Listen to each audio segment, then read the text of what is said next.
a lot of you guys, but I've definitely been here long enough to know how amazing this school is. Throughout my 7 years, I've met a lot of new people, many of whom are sitting in front of me right now, and we've been through a lot together. A month after I came to school here, terrorists attacked our country.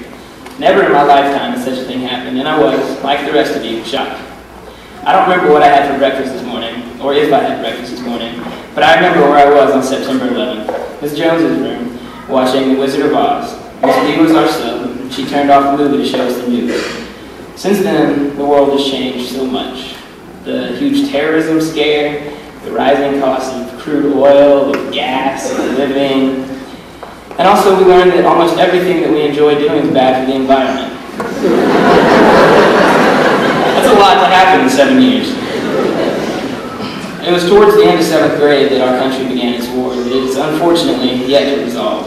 So much is going on out there in the real world that it's nice to have a sense of security, and that's what we have here. I mean, we're kids, but we know so much about the world that most kids our age are oblivious to. We have newspapers in the library that are usually gone before the bell rings, assuming it rings at all. And yeah, it might be because of the sports page, the funnies, the crosswords, or Sudoku, but just the fact that a bunch of kids are reading the newspapers is just strange.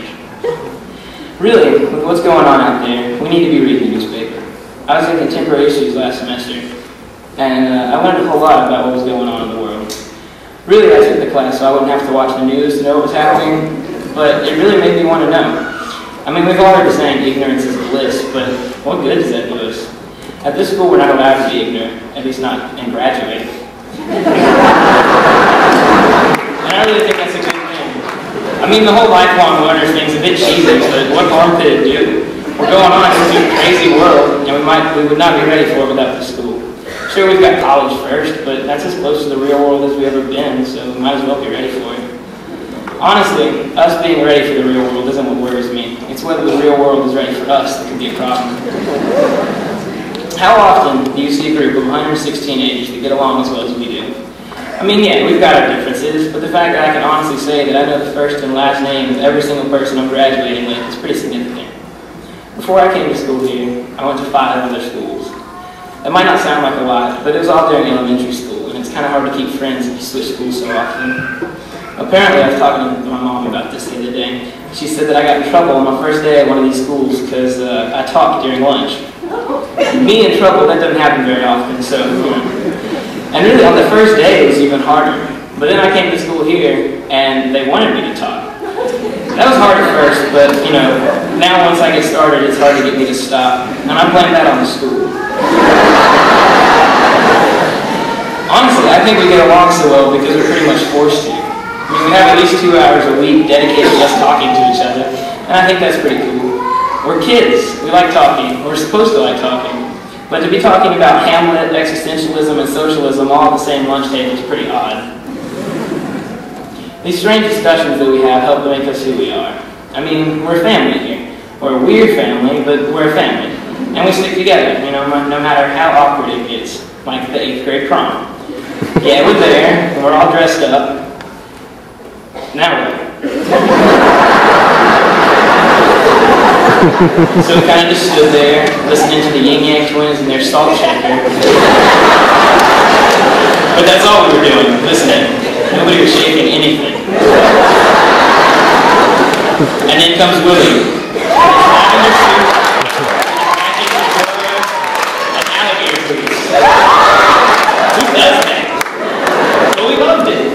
I mean, yeah, it was different, but it was awesome. Like, I guess most of y'all have probably seen his senior pictures.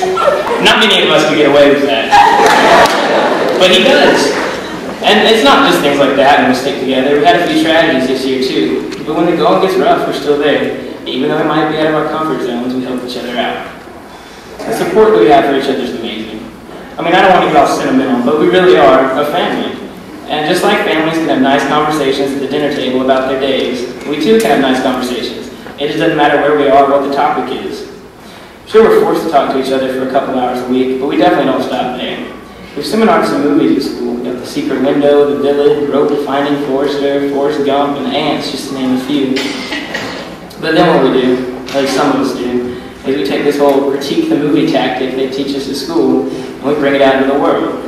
I'll go see a movie with a few of my friends, and we can spend the next 2 hours talking about why the main character drank milk instead of orange juice, or had his eggs sunny side up instead of scrambled. I mean, we noticed the huge explosion, the intense action, the crazy plot twist, wonderful scenery, and good acting, but we also noticed everything else. And it's not just the students either. Last year, me and Matt and Hendrix we spent a good 20 minutes talking about the latest Heroes episode, and I don't find that strange at all. There's some schools, like some that I went to, where the teachers are just teachers, and then there's our school, where teachers are pretty much part of our class, thus part of the family. Some people might find it odd that we hang out with our teachers, those generally in school, but they're a pretty good bunch, and we'd be doing ourselves a disservice to not spend some time with them. I mean, they put so much into the school, we might as well grace them with our presence, and maybe our attention every once in a while. They spent a whole lot of time preparing us for the real world, and in the shape it's in right now, we needed the preparation. Honestly, after 7 years with the people at CSAS, I'm pretty sure I'm ready for anything. So bring it on, world. All your problems are nothing but a seminar topic away from solutions.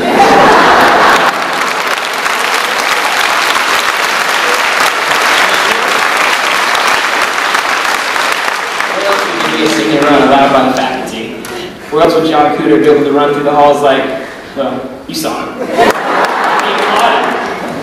So, with that image on your minds, you're welcome. I'd just like to say that I really am honored you guys picked me to do this. At first, I figured it'd be kind of hard to think of something to say, but my schooling here has had a big impact on my life, and it'll be hard to forget. So enough of this. I think we came here for another reason than to hear me and Jake speak, so let's graduate.